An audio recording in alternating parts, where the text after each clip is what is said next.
Ok, je sais que vous cherchez peut-être plusieurs animés, et du coup j'ai essayé de chercher quelques animés pas très connus que je connais et que j'ai bien aimé. Et vu que je suis quelqu'un d'ultra sympa, beau, musclé, fort intelligent, ouais ça c'est peut-être pas vrai. Aujourd'hui vous l'aurez compris, je vais vous parler de 4 animés pas très connus mais pourtant qui sont vraiment bien. Bref Francis, générique.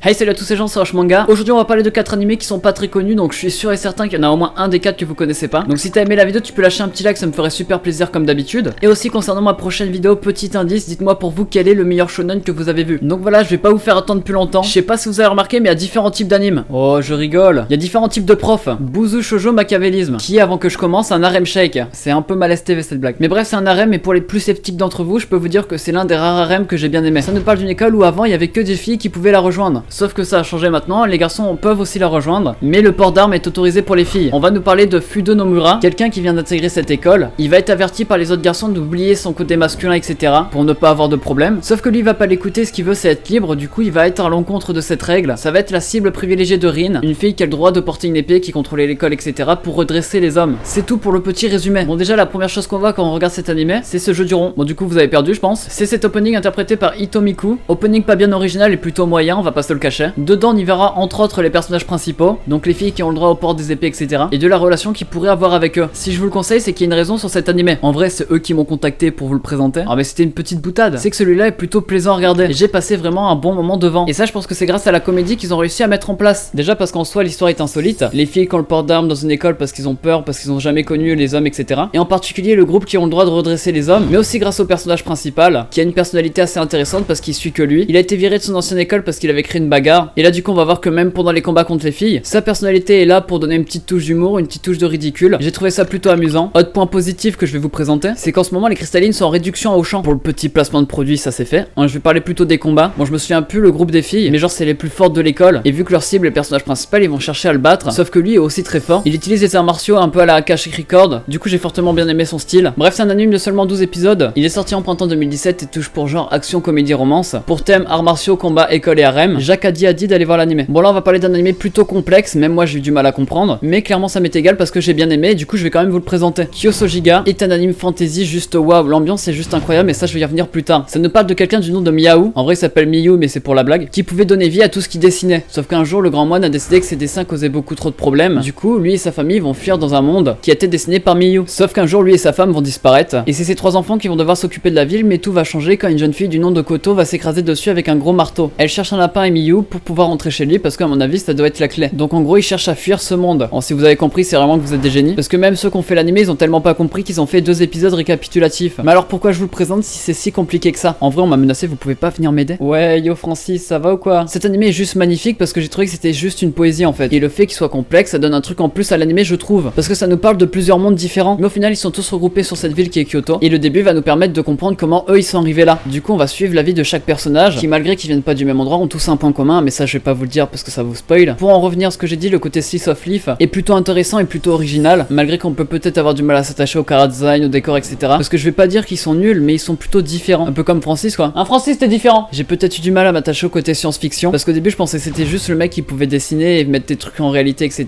Mais on va vite comprendre qu'il y a bien plus que ça, et du coup pour moi ça m'a plutôt gêné. Vous inquiétez pas, ils m'ont juste pris par surprise. Bref, cet anime comporte 10 épisodes de 25 minutes, avec 2 épisodes récap. Il est sorti en 2013, du coup il est assez vieux. Il touche pour genre action, comédie, fantasy, slice of life, et pour thème combat, dieu, famille, magie et monstres. Il est disponible sur Crunchyroll, j'en ai pas parlé en détail, mais si vraiment vous l'aimez, peut-être que j'en ferai une vidéo consacrée parce qu'il en vaut vraiment la peine, je trouve. Bon, cet animé, je l'ai trouvé totalement au hasard, hein, parce qu'en fait, la semaine dernière, j'attendais mon bus.